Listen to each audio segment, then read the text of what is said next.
Hello, I'm Stella, and 4 years ago, my life was a stark contrast to what it is today. Back then, I found myself in a challenging situation. No friends, struggling academically, and enduring lonely lunches at school.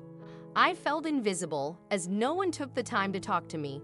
So, I often resorted to eating alone in the school bathroom because all the cafeteria tables were occupied, and no one extended an invitation to join them. This situation persisted for 2 long years, and by the time I turned 17, I was spending my days alone, with no companions to call friends, and my weight had climbed close to 200 pounds. It felt like the world was against me, my classmates, my teachers, and worst of all, myself. My life was nothing short of a nightmare, and I kept it hidden, putting on a facade of normalcy in front of my mother. However, one day, I discovered that my secret notebook had vanished. I searched high and low until I stumbled upon it at my mother's house. She had found it under my pillow and read every painful entry, shedding tears for all the hardships I had endured. Her heartbroken realization prompted her to take action, and she decided to enroll me in therapy. The therapist suggested a fresh start for me, moving to the city and transitioning to homeschooling. It was the fresh beginning I so desperately needed, though my life initially seemed devoid of excitement. There were no birthday parties, no prom, and no boyfriend to share these experiences with. My focus shifted primarily to my studies, and I managed to complete my education before turning 18. My teacher recognized my intelligence and encouraged me to pursue a career in science, marking the first time in years that someone believed in me. This newfound motivation sparked a determination to transform my life.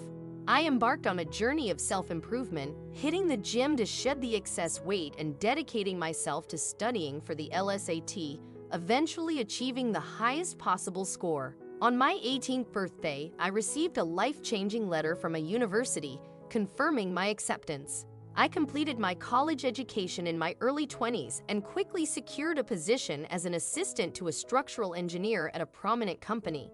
As I excelled in my work, I was entrusted with my first independent project. Looking back, I couldn't believe how profoundly I had transformed from my high school days. I was no longer the kid labeled as a loser. I had transformed into someone I never thought I could be. However, my world took a sudden and unexpected turn when I discovered the location of my first project. My old school, the very place that had been a nightmare for me. The school needed some structural modifications, and my company had been contracted for the job. I attempted to delegate the project to someone else, but there were no takers. As the day of reckoning arrived, I stood in front of the school's main building, feeling like a statue frozen in time. It was the first day of school, and the parking lot was bustling with students. My past traumas flooded back into my mind, and I couldn't help but feel insecure. With great effort, I forced myself to enter the building, walking through the hallways that once felt like a descent into hell. But then, a remarkable and unexpected event occurred. A tall, attractive guy, probably a senior, strolled past me and casually remarked, "Hi, gorgeous." I was stunned and couldn't believe my ears. Did he just call me gorgeous? In response, I mustered a smile, and to my surprise, he halted and turned back to me. My heart raced as I tried to remain composed. "Are you new here?" he inquired, his voice tinged with curiosity. I cleared my throat and replied more confidently this time, "Yes." He glanced me over and flashed a wink before saying, "Nice. See you around." As if that weren't enough of a shock, a girl then passed by and complimented my attire.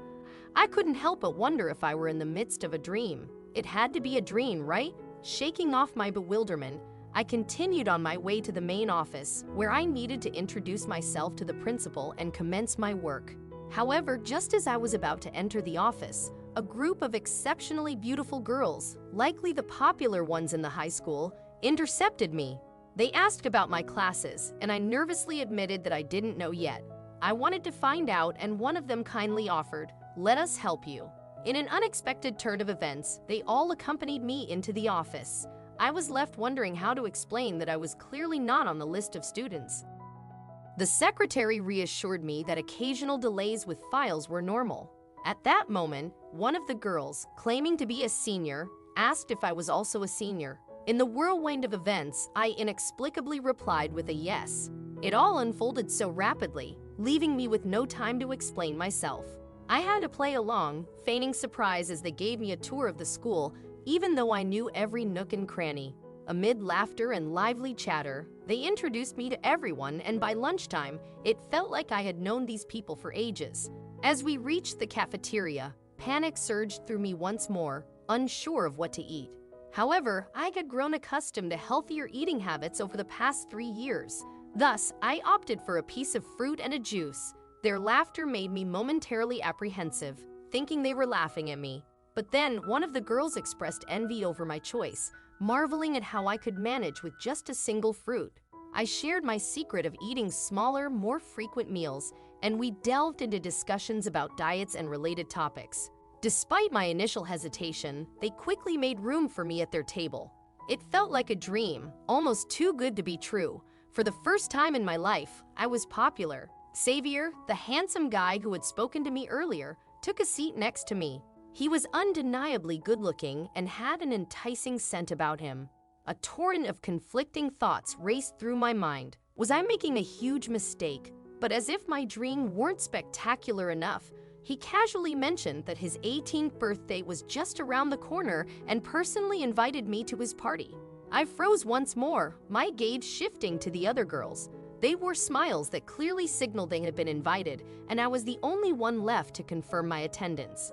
Sure, I replied as nonchalantly as I could manage. However, a sudden realization struck me. I had to return to town the following week. A dilemma indeed. But since I was already entangled in a web of lies, what harm would one more little falsehood do? I decided that I would inform my boss that I needed extra time and concoct a story about staying with my grandmother who still resided there. I spoke to my boss, spun my tale, and lied to him without hesitation. Next on my list was my sister, whom I deceived by explaining that I was working at our old school and they required a copy of her ID for archival purposes. I couldn't fathom how she bought into the story, but she mailed me a copy without a second thought. The following day, I returned to school, not as Stella, but as Hannah. When the popular girls inquired about my new name, I swiftly brushed it off, stating it was a family affectionate nickname. I was weaving lies faster than I could even think. That first week breezed by, and I found myself spending every day with the popular girls, hanging out at school, and even shopping together. Now armed with money and a great physique, I purchased a stunning dress for the upcoming party, arriving at the event with a newfound confidence. "Hello, birthday girl," I greeted Xavier when I spotted him. He glanced at me once more and flashed a smile. "I hope you were my gift," he remarked, sending my heart soaring. I felt like I was in heaven as I took to the dance floor, and I must admit that the rest of the night remains somewhat hazy in my memory. All I recall is that I was living in a dream I never wanted to end. His kisses were like entering another universe, and it truly was the best night of my life. The following day at school, I found myself in the bathroom when I overheard some girls entering. My curiosity got the best of me, and I stayed hidden inside, eavesdropping on their conversation. "That dress," exclaimed one of the girls. "I have to ask Stella where she got it."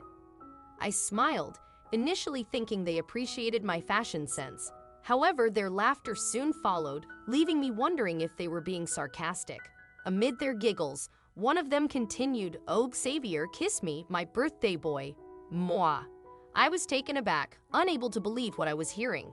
I could believe that the popular girls liked me, but it seemed it was all a facade.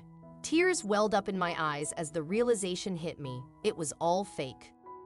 Lost in the whirlwind of high school life, I had completely forgotten to keep my boss informed about the progress of my work.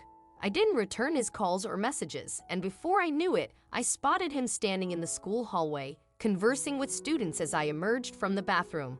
I'm sure you can guess what happened next.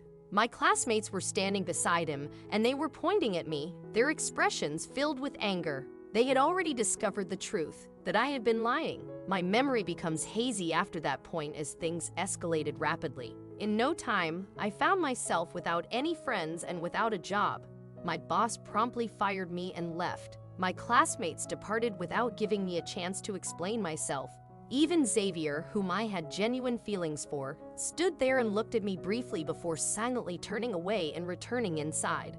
I sat on a bench outside, feeling like a ghost, while all the other students filed back into the school for class. Once again, I was left alone. I hadn't cared much about the fake friends I had made at school, but Xavier was different, and my feelings for him were real. Yet, he refused to listen to my side of the story. I tried to contact him multiple times, but he shut me down every time. With nothing left for me in that town, I gathered my belongings and returned to the city.